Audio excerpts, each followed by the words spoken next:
Desde Barcelona, para todas las naciones, Romillao 814 en directo les presenta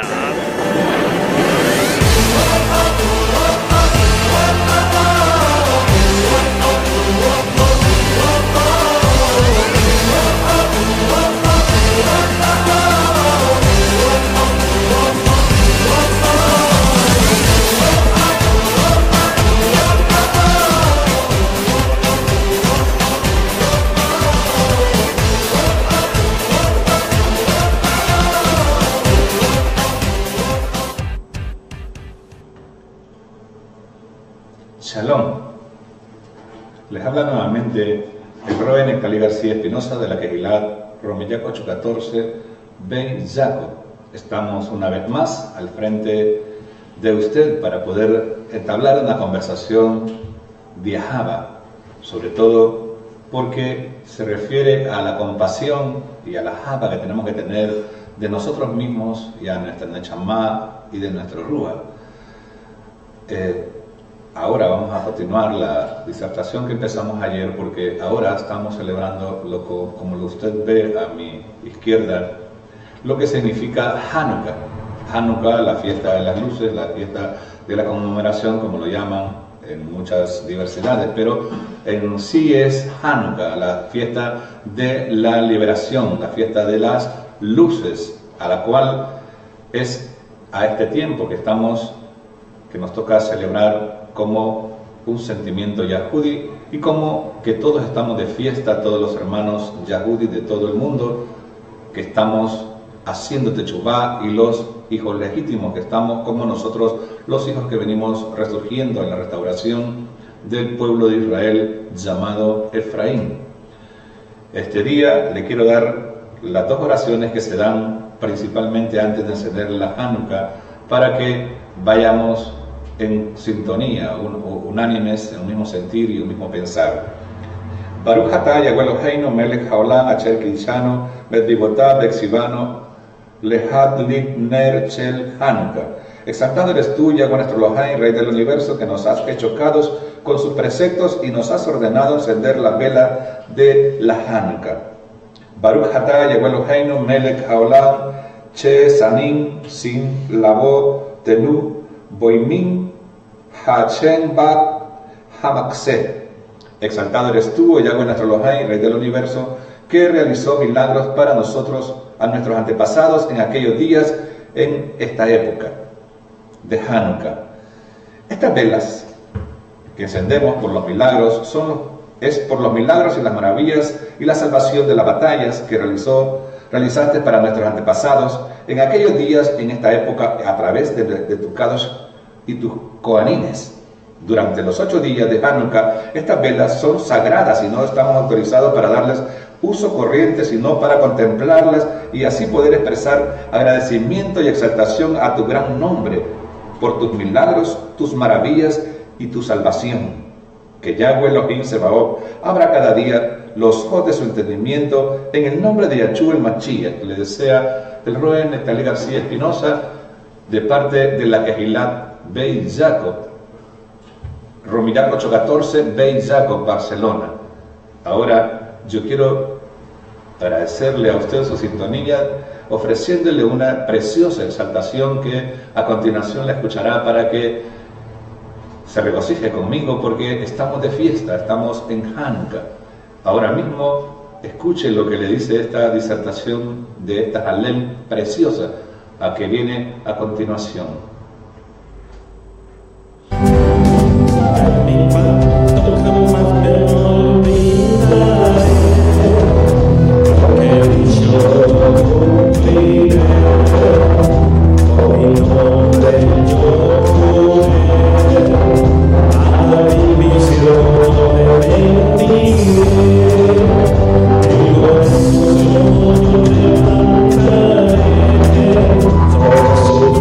Let's go.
Shalom. Una vez más, estoy de vuelta con usted para poder compartir esta preciosa disertación que en este momento nos llevamos a cabo a disertar con usted, tener un diálogo ameno para que podamos entablar una larga plática de lo que significa el pueblo de Israel, celebrando Hanukkah, y lo que nuestro pueblo ha tenido que sufrir a lo largo de la historia por el mundo helénico. El tema que ahora estamos tratando de disertar se llama la helenización en el pueblo yahudí. ¿Qué será esto?, dice usted, pero le vamos a explicar. Ayer medio le expliqué, al terminar el tema que ayer disertamos, precioso, pero que ahora le vamos a ampliar más, porque estamos de fiesta, estamos para aclarar qué es lo que significa en realidad Hanukkah, y que usted se desvíe de ir a celebrar esa festividad pagana que se avecina en este momento, que es Navidad, una festividad pagana helenizada y encautada en la mente del ser humano y en el mundo actual, el cual a Yahweh es una abominación. Lo que él se regocija es que su pueblo esté celebrando las Moabim que él estableció. Ayer le di edut de lo que significa Hanukkah y lo que significó para Yahshua también, porque él también la celebró. Le dimos y le mostramos edut de ello.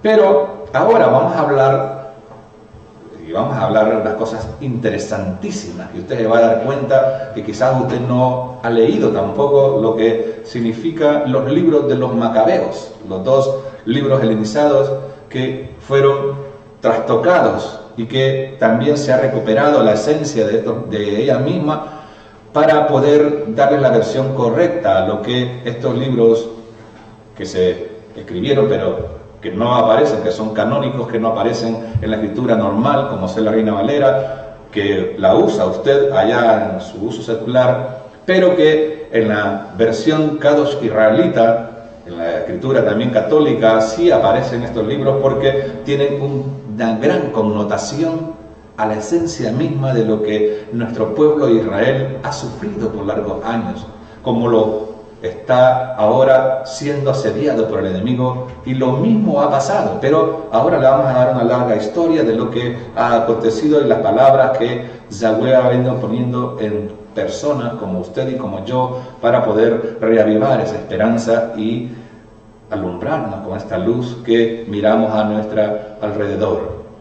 El tema pasado vimos algunas de las diferencias entre el pensamiento griego y el yahudí, si se recuerda el tema pasado. Por ello hubo un choque cultural entre ambos pueblos cuando los griegos dominaron Israel política y militarmente en el período de intertestamentario. Al principio, los griegos respetaron al pueblo yahudí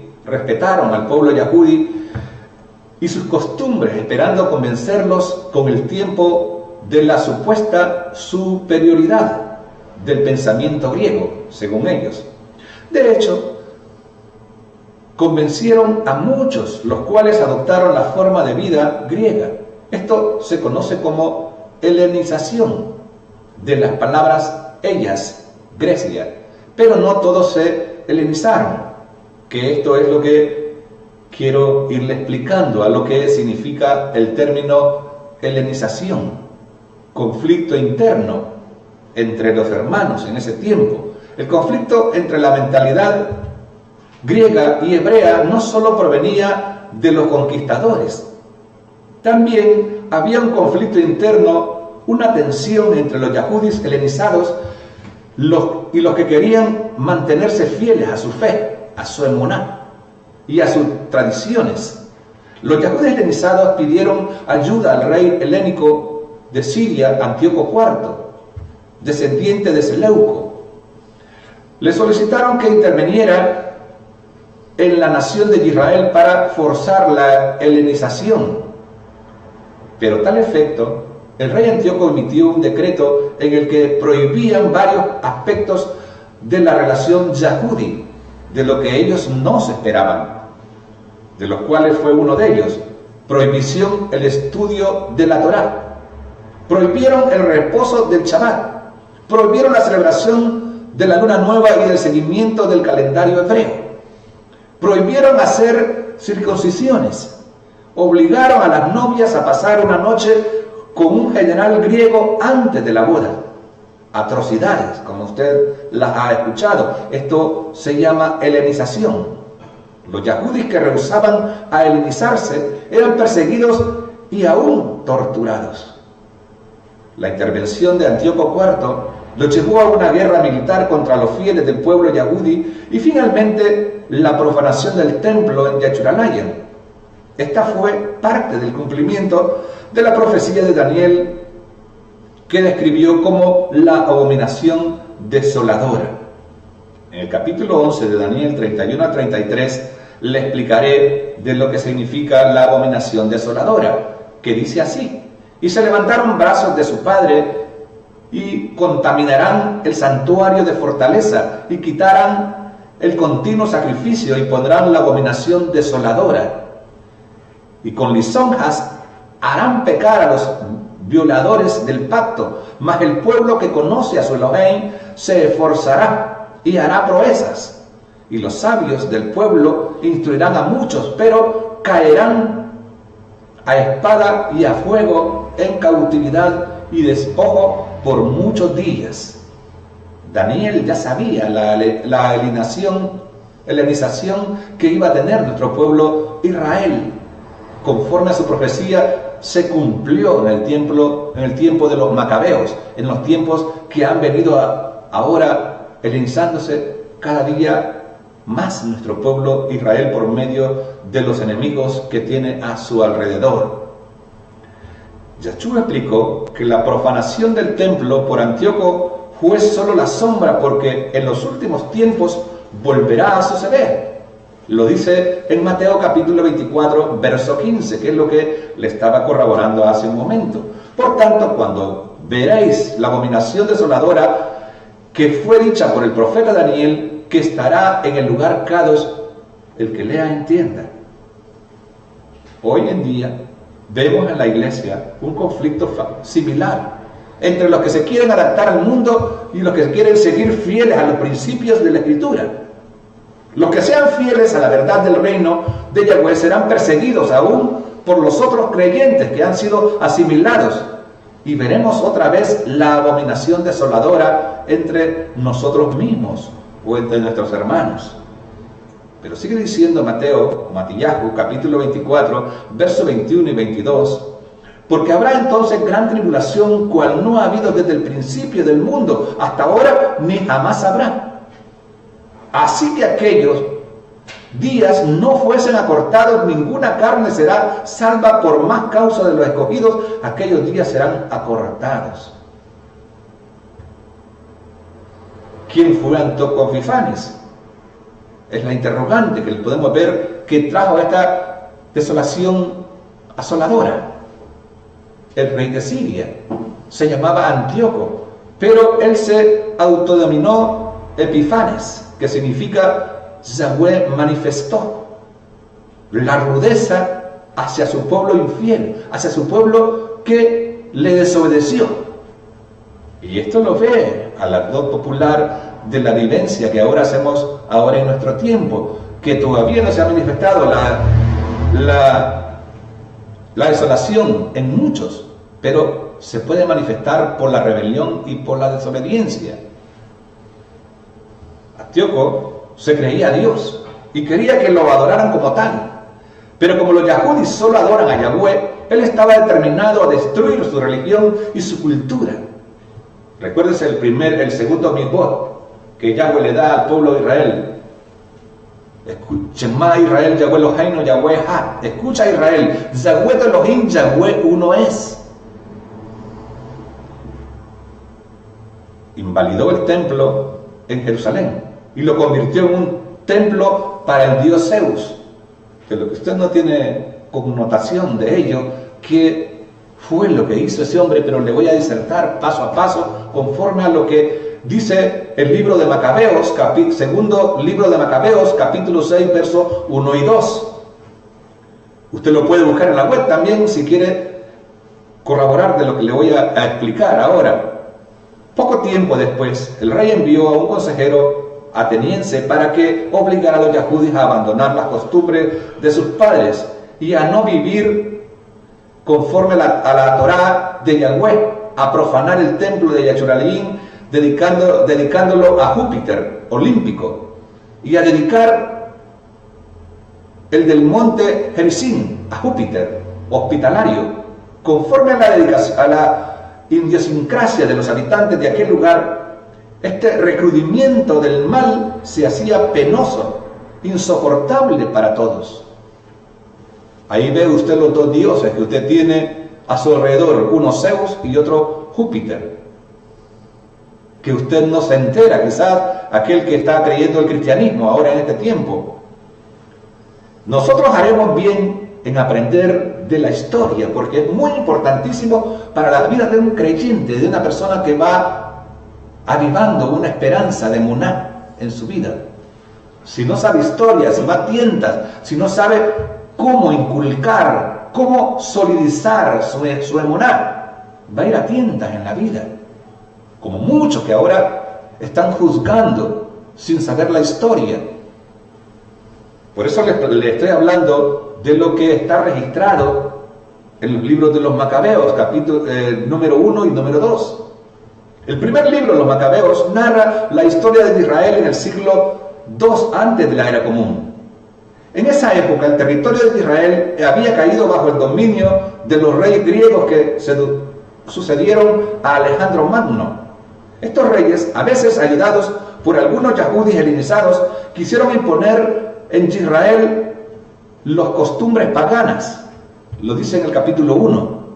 Sin embargo, otros yahudíes se rebelaron bajo la dirección del yahudí Matatías y sus hijos. Lo dice en el capítulo 2. Aún después que Matatías muriera, la rebelión siguió bajo el mando de sus hijos, Yahudá. Lo dice en el capítulo 3 al 9. Jonatán lo habla en el capítulo 9 al 12.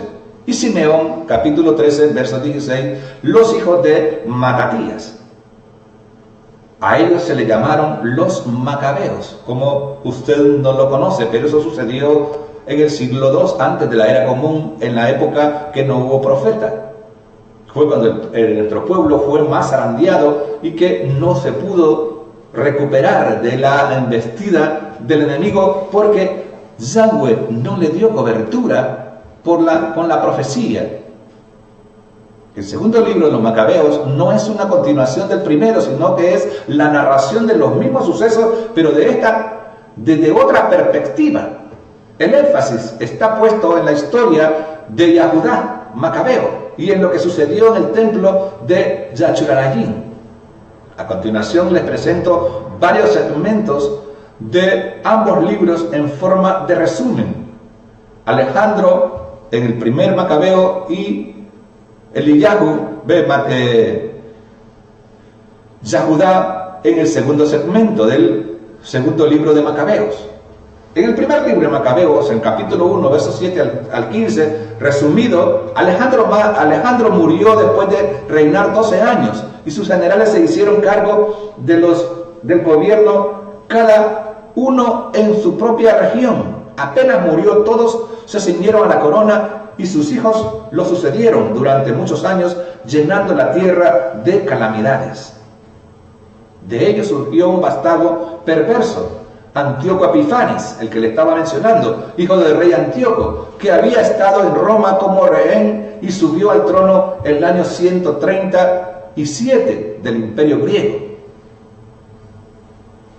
Fue entonces cuando apareció en Israel un grupo de renegados que sedujeron a muchos diciendo: hagamos una alianza con las naciones vecinas, porque desde que nos separamos de ellas nos han sobrevenido muchas males.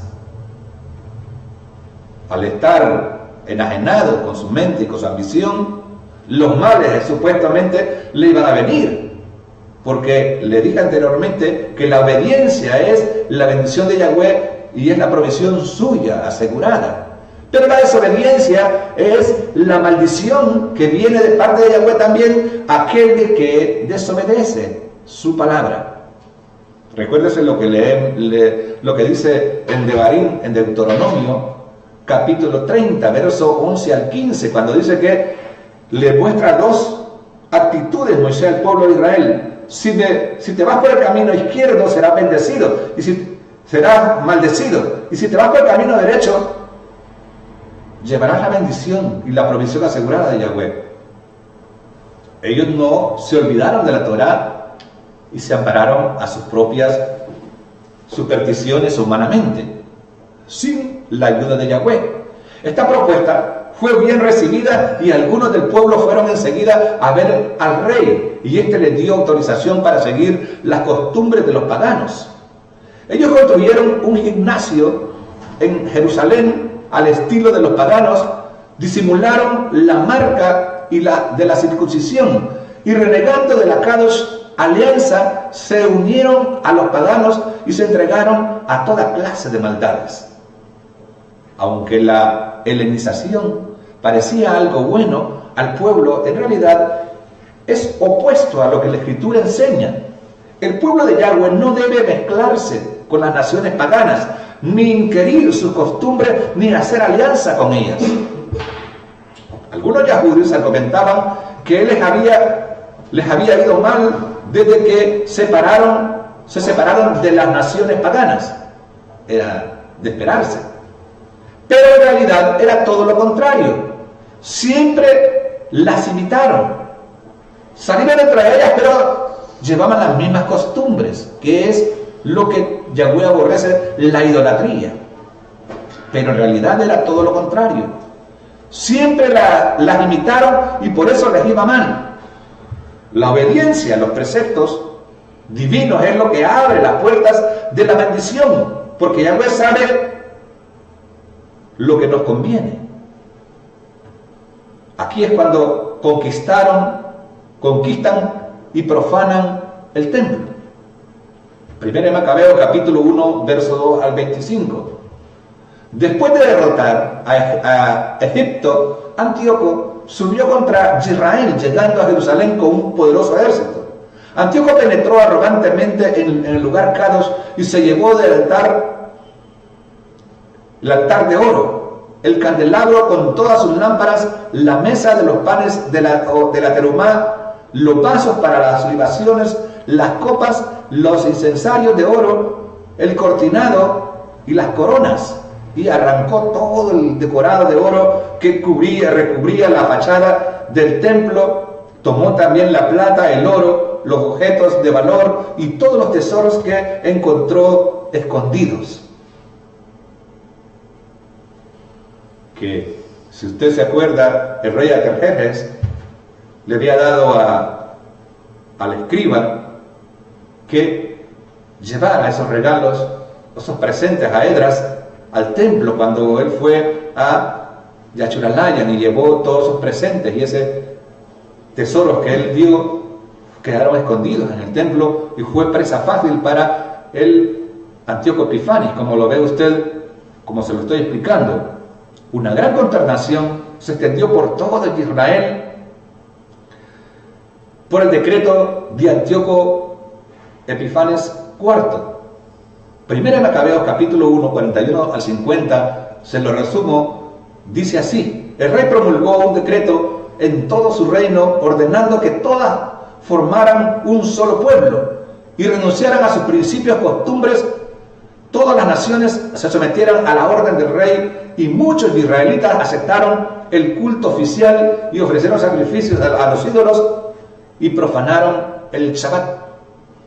Esto es lo que sucedió de lo que habían traído de la helenización de las naciones a las cuales ellos habían ido y que las habían traído para nuestro pueblo y fueron presa fácil para este malvado rey Antíoco, para inculcarles ese desdén que ellos habían tomado. No era el 100% del pueblo, pero era una gran parte del pueblo, sí. Además, el rey envió mensajeros a Jerusalén y a las ciudades de Yahudá con la orden escrita de que adoptaran las costumbres extrañas al país, aprovechándose de la ingenuidad de muchos hermanos.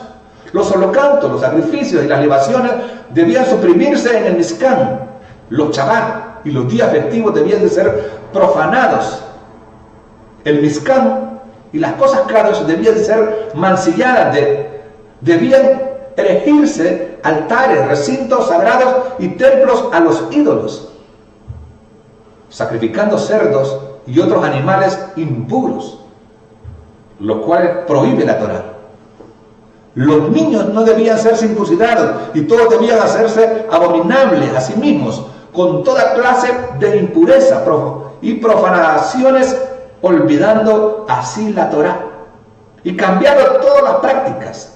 El que no obrara conforme a la orden del rey debía morir. Esto se conoce como la abominación desoladora. La pregunta es, ¿por qué este rey malvado le quitó la esencia y el corazón al pueblo, que es la obediencia que tenía hacia Yahweh? ¿Por qué fue todo lo contrario? Porque esa oscuridad vino a apagarle la luz, que era la obediencia que el pueblo atesoraba a su Elohim.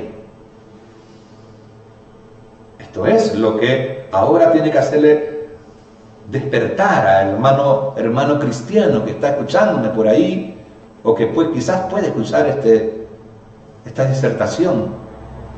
¿Estará usted en la abominación desoladora? ¿Estará usted impregnada por ese espíritu de Antíoco Epifanes, que le están ordenando adorar idolatría?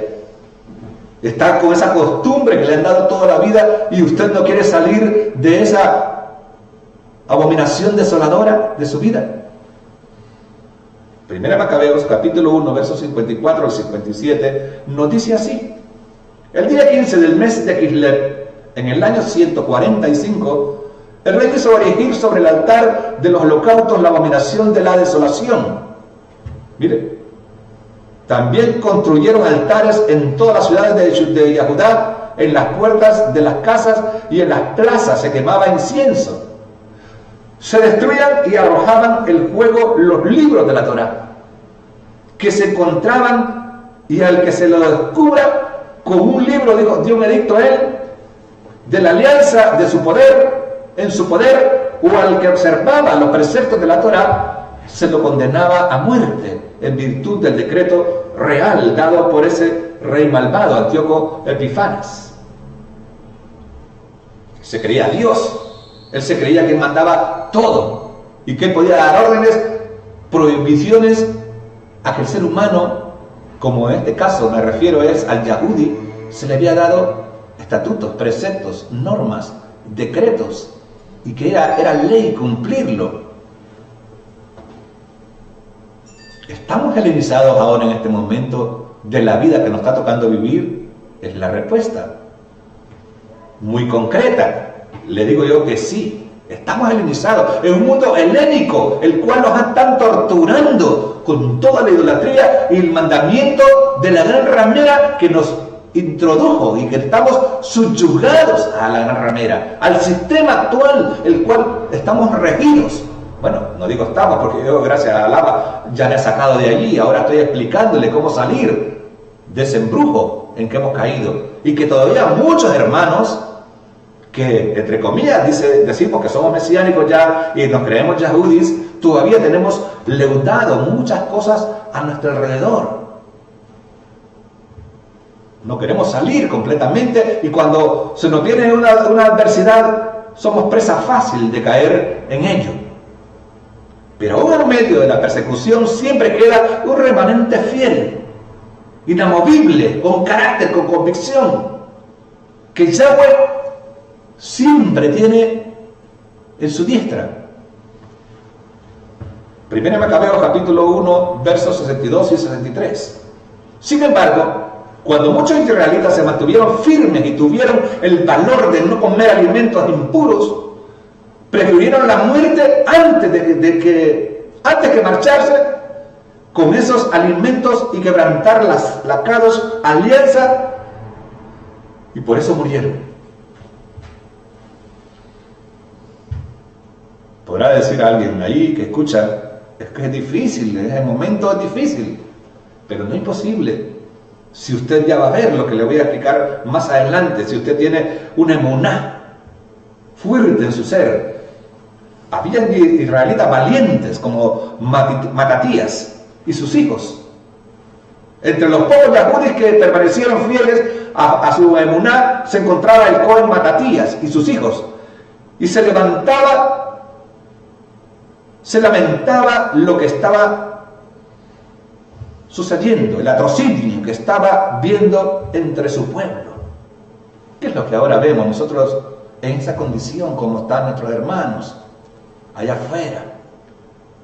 Los hermanos cristianos, nuestros hermanos efraimitas que están allí excluidos entre ellos, muchos de ellos, y no quieren salir, no escuchan la voz de Yahweh, no escuchan al portavoz que Yahweh está mandando para rescatarles de salir de ese tipo de vida. Pastores cristianos, en el nombre de Yahshua, déjenlos salir, déjenlos libres, en el nombre de Yahshua, el Mashiach, que sean libres por el poder de su palabra. Compasión, compasión. Yahweh, te dé imagen de mis hermanos que están allí inmiscuidos en ese tipo de paganismo helenizado. Primero Macabeos capítulo 2, verso 1 al 7 nos sigue diciendo: en esos días Matatías, hijo de Johanán, hijo de Simeón, Cohen, del linaje de Joarib, salió de Yachuralayan y fue a establecerse en Madián. Tenía 5 hijos. Uno de ellos era Johanán, Simeón, Zahudá, llamado el Macaba, o el Macabeo, Eleazar y Johanán. Al ver las impiedades que se cometían en Zahudá y en Yachuralayan, Matatías exclamó: ¡ay de mí! Para esto he nacido, para ver la ruina de mi pueblo y la destrucción de la ciudad Kadosh, para quedarme sentado en ella mientras se entregaba el poder del enemigo y el Mizcán está en manos de extranjeros. Su valor y creencias fueron puestas a prueba cuando un enviado del rey llegó al pueblo donde ellos vivían.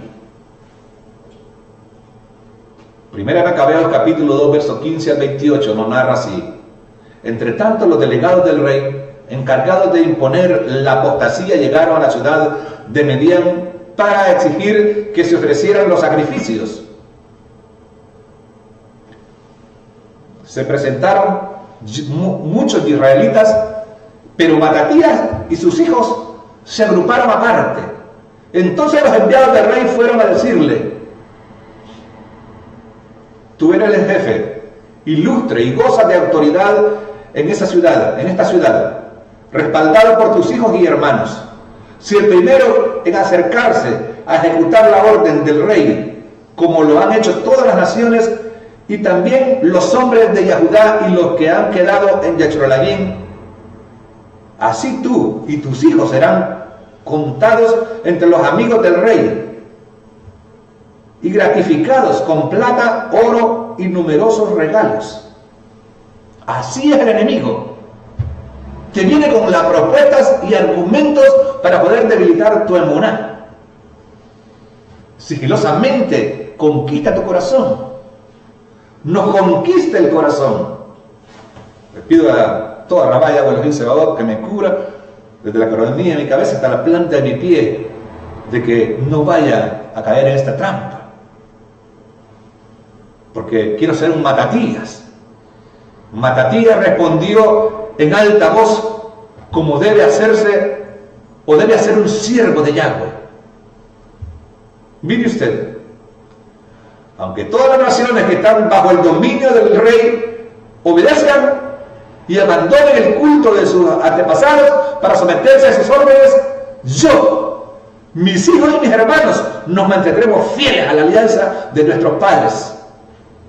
El Chamaye nos libre de abandonar la Torá y los preceptos. Nosotros no acataremos las órdenes del rey, desviándonos de nuestro culto ni a la derecha ni a la izquierda.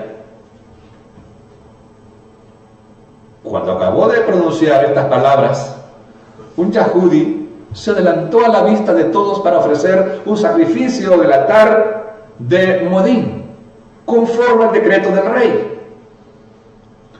Al ver esto, Matatías se enardeció de celo y se estremecieron sus entrañas, y dejándose llevar por una justa indignación, se abalanzó y lo degolló sobre el altar. Ahí mismo mató al delegado real que obligaba a ofrecer los sacrificios y destruyó el altar. Así manifestó su celo por la Torá, como lo había hecho Pinjas con Simri, hijo de Selú. Luego comenzó a gritar por la ciudad con todas sus fuerzas: todo el que sienta celo por la Torá y quiere mantenerse fiel a la alianza, que me siga. Y abandonando todo lo que poseían en la ciudad, él y sus hijos huyeron a las montañas. A Matatías se le unieron otros yahudis que permanecían fieles a Yahweh, y todos ellos formaron un ejército de resistencia. Macabeos, 1 Macabeos, capítulo 2, 42 y 44. Entonces se les unió el grupo de los asedios, hombres valientes en Israel, todos ellos sinceramente fieles a la Torá. También se les unieron y les prestaron su ayuda a todos los que querían escapar de la opresión. Así formaron una fuerza armada que comenzó a descargar su ira contra los pecadores y su furor contra los impíos. Los demás tuvieron que salvarse huyendo a las naciones extranjeras. Aunque eran menos y no tan bien armados ni entrenados como el ejército griego, los yahudis fieles obtuvieron victorias por su emuná, por su obediencia, por el celo a la Torá, por el celo a guardar los preceptos, los estatutos, las ordenanzas, los milpot de la Torá, que eran hechos ley. Que si guardamos los preceptos, los estatutos y la ordenanza y los milpot que ya había ordenado en su Torá, seremos bendecidos, y que Él iba a estar con nosotros. Amparados en eso, ganaron muchas victorias. 1 Macabeos, capítulo 2, 47 y 48 nos dice así: persiguieron a los arrogantes y la campaña dio buenos resultados. De esa manera defendieron la Torá contra los paganos y sus reyes, y no permitieron que prevalecieran los malvados. Cuando Matatías murió, su hijo Yahudá se quedó como líder del ejército rebelde. 1 Macabeos capítulo 3, verso 1 al 3. El sucesor de Matatías fue su hijo Yahudá, llamado Macabeo. Todos sus hermanos y los que habían seguido a su padre le prestaron apoyo y combatieron con entusiasmo por Israel. Él extendió la gloria de su pueblo y se revistió de la coraza como un héroe. Se ciñó sus armas de guerra y libró batallas, protegiendo al ejército con su espada. Yahudá reconoció que las victorias que obtenían no se debían a sus propias habilidades como líder, sino a la ayuda del cielo, de los chamayim. Por eso pedía luchar con fe y con confianza.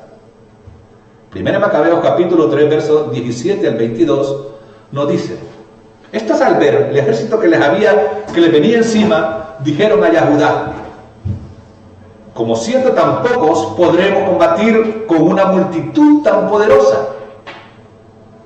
Además, estamos extenuados porque hoy no hemos comido nada en todo el día. Yahudá le respondió: ¿es fácil que una multitud caiga en manos de unos pocos? Y al cielo le da lo mismo salvar con muchos que con pocos. Porque la victoria en el combate no depende de la calidad de las tropas, sino de la fuerza que viene del cielo. Ellos nos atacan, llenos de insolencia y de impiedad, para exterminarnos a nosotros, a nuestras mujeres y a nuestros hijos, y para apoderarse de nuestros despojos. Nosotros, en cambio, luchamos por nuestra vida y por nuestras costumbres. El cielo los aplastará delante de nosotros. No le tengáis miedo.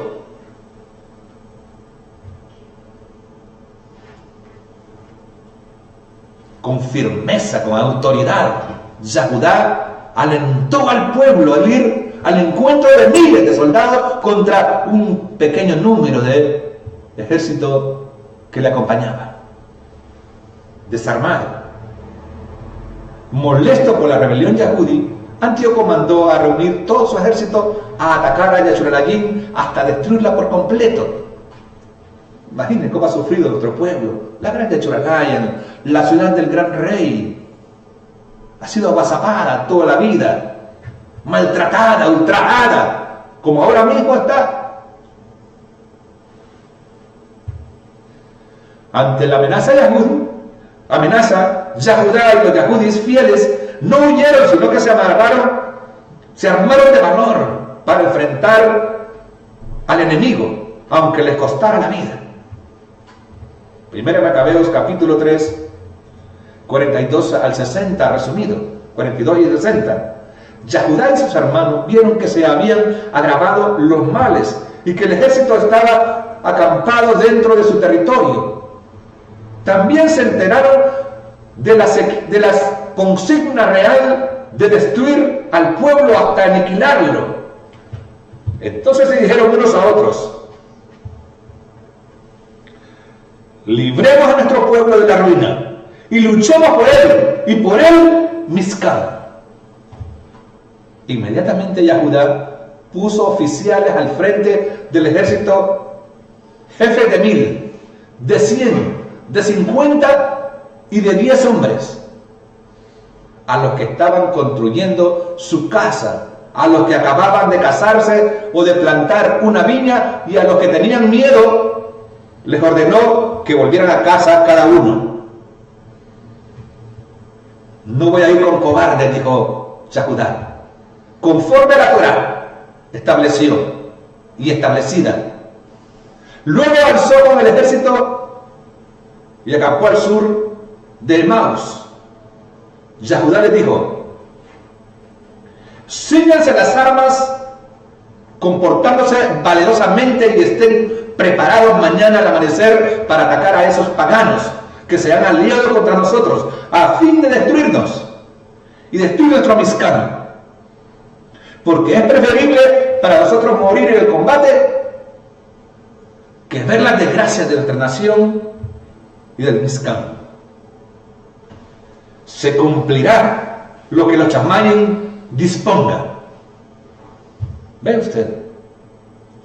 Hagamos tefilot, todos unánimes, juntas, en un mismo sentir y un mismo pensar, aunque sea por nuestro pueblo Israel, para que le dé fuerza, fiereza al primer ministro Benjamín Netanyahu, a sus soldados que guardan la seguridad de Israel, a esos palajín que están al acecho, que el enemigo no vaya a atacar a nuestro pueblo de Israel. Solo nos queda hacer tefilot, oraciones justas ante el Creador del universo, así como este hombre nos insta. Se cumplirá lo que los Shamayim disponga. Pero hicimos una acción de hacer tefilot hacia nuestro pueblo y pedir shalom por nuestra gran ciudad de Yashuralayim, como lo es la ciudad del gran rey, la ciudad de Israel, por generaciones, conforme a la Escritura, conforme Yahweh lo dispuso, no conforme el hombre quiera imponerlo. Con mucha posición de emuná, también le dijo, 1 Macabeos capítulo 4, verso 8 al 10. Yahudá dijo a sus hombres, no teman a esa muchedumbre, ni se asusten por sus ataques. Recuerden cómo se salvaron nuestros padres en el Mar Rojo, cuando el faraón los perseguía con un ejército. Invoquemos ahora a los Chamayin para que tenga piedad de nosotros y se acuerde de la alianza que hizo con nuestros padres, derrotando hoy a este ejército delante de nosotros. Así reconocerán todas las naciones que hay alguien que libera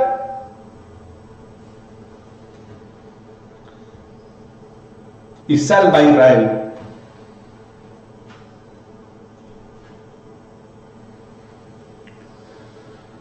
Efectivamente, los Yahudíes fieles vencieron porque Yahweh así lo quiso. Este fue el primer milagro de Hanukkah. La victoria del pequeño sobre el gigante.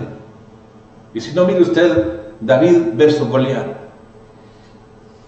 El segundo milagro, aunque Yahweh le dio muchas victorias militares al ejército de Yahudá, el Macabeo, también hubo mucha muerte entre el pueblo de Yahweh. O sea que fueron perseguidos y martirizados. Entre ellos estaba una mujer llamada Ana y sus 7 hijos.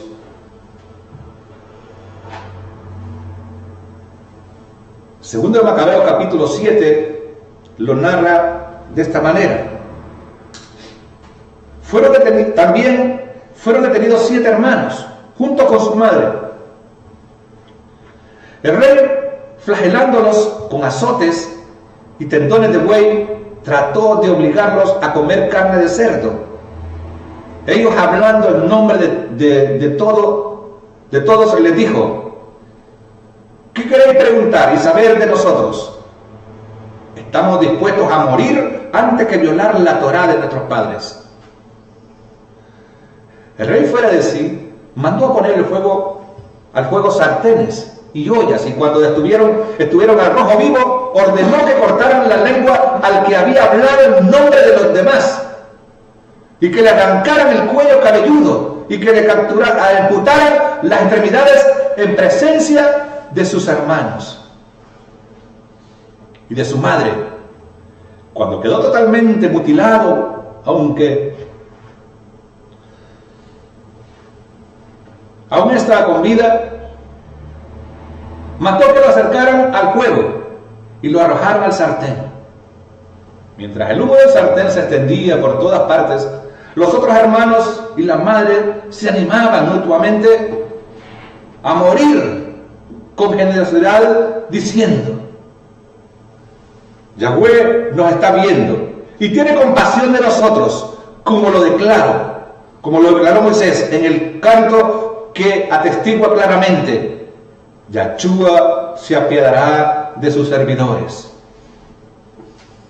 Una vez que el primero murió de esta manera, llevaron al sepulcro al segundo, al suplicio del segundo. Después de arrancarle el cuero cabelludo, le preguntaron: ¿vas a comer carne de cerdo antes que sean torturados todos los miembros de tu cuerpo? Pero respondiendo en su lengua materna, exclamó: no. Por eso también él sufrió la misma tortura y fue el primero, y cuando estaba por dar el último suspiro, dijo: tú, malvado, no privas de la vista presente, pero el Rey del universo nos resucitará a una vida eterna, ya que nosotros moriremos por su Torá. Después de este fue castigado el tercero. Apenas se lo pudieron, presentó su lengua y extendió decididamente sus manos y dijo con valentía: yo he recibido a estos miembros como un don del cielo, pero ahora les desprecio por amor a su Torá.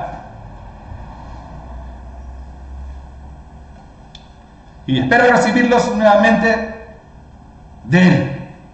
El rey y sus acompañantes estaban sorprendidos del valor de aquel joven, que no hacía ningún caso de sus sufrimientos. Una vez que murió sometieron al cuarto, y la misma tortura y los mismos suplicios, y cuando ya estaba próximo de su fin, habló así. Va a ver la foto que le va a presentar ahí. Y contestó así: es preferible morir a manos de los hombres con la esperanza puesta en Yahweh de ser resucitados por él, Tú, en cambio, no resucitarás a la vida. Enseguida trajeron al quinto y comenzaron a torturarlo, pero él, con los ojos fijos en el rey, dijo: tú, aunque eres un simple mortal, tienes poder sobre los hombres y por eso haces lo que quieres. Pero no creas que Yahweh ha abandonado a nuestros pueblos. Espera y verás cómo su poder soberano te atormentará a ti y a tu descendencia. Después de este trajeron al sexto, el cual estando a punto de morir, dijo: no te hagas vanas esperanzas, vanas ilusiones, porque nosotros padecemos esto por nuestra propia culpa, por haber pecado contra nuestro Elohim Yahweh. Pero nos ha sucedido cosas tan sorprendentes, pero tú, que te has atrevido a luchar contra Yahweh, no piensas que vas a quedar impune. Incomparablemente admirable y digna del más glorioso recuerdo fue aquella madre que, viendo morir a sus 7 hijos a un solo día, soportó todo valorosamente gracias a la esperanza que tenía puesta en Yahshua. Llena de nobles sentimientos, exhortaba a cada uno de ellos, hablándoles en su lengua materna y animando con un ardor varonil sus reflexiones de mujer, le decía: yo no sé cómo ustedes aparecieron en mis entrañas. No fui yo la que les dio el ruach y la vida, ni la que ordenó armoniosamente los miembros de su cuerpo. Pero sé que el Creador del universo, el que plasmó al hombre en su nacimiento y determinó el origen de todas las cosas, les devolverá el ruach y la vida, ya que ustedes se olvidan ahora de sí mismos por amor a su Torah. Antíoco pensó que se estaba burlando de él y sospechó que esas palabras eran un insulto, como aún vivía el más joven. No solo trataba de convencerlo con palabras, sino que le prometía con juramento que lo haría rico y feliz si abandonaba las tradiciones de sus antepasados. Le aseguraba a sí mismo que lo haría su amigo y le confiaría altos cargos, pero el joven no le hacía ningún caso, y el rey hizo llamar a la madre y le pidió que aconsejara a su hijo a fin de salvarle la vida. Después de mucho insistir, ella accedió a persuadir a su hijo. Entonces, acercándose a él, burlándose del cruel tirano, le dijo en su lengua materna: hijo mío, ten compasión de mí, que te llevé 9 meses en mis entrañas. Te amamanté durante 3 años y te crié y eduqué, dándote el aliento hasta la edad que ahora tienes. Yo te suplico, hijo mío, que mires al cielo y a la tierra, y al ver todo lo que hay en ellos, reconozcas que Yahweh lo hizo todo de la nada, y que también el género humano fue hecho de la misma manera. No temas a este verdugo, muéstrate más bien digno de tus hermanos.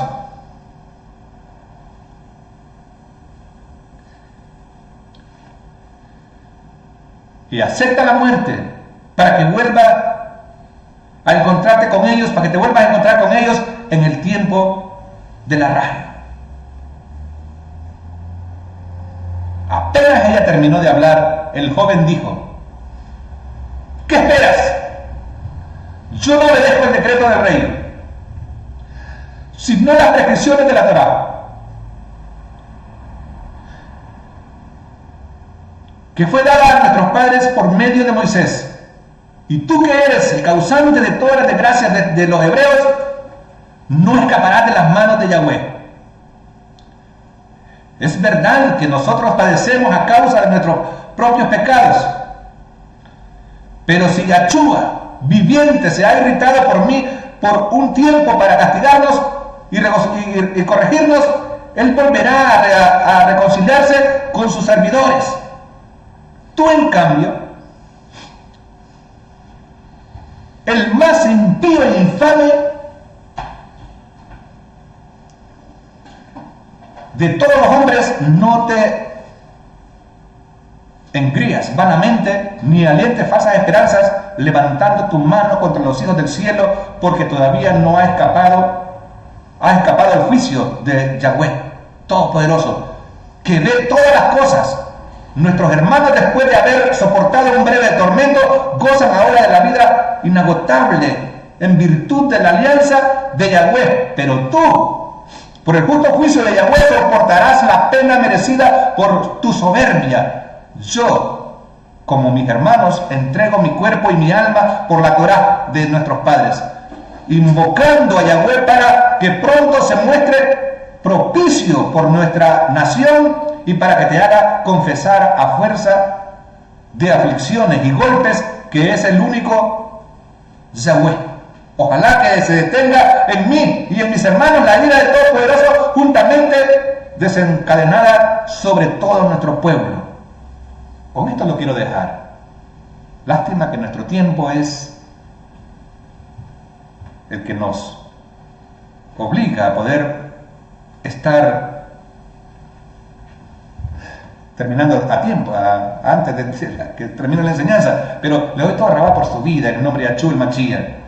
Y que tengan hoy, este día, el segundo día, todos un feliz día, una feliz fiesta, que en hebreo se dice que Yahweh les exalte, Shalom, Hag Sameach, Hanukkah. Que Yahweh les exalte grandemente en el nombre de Yahshua, aleluya, amén.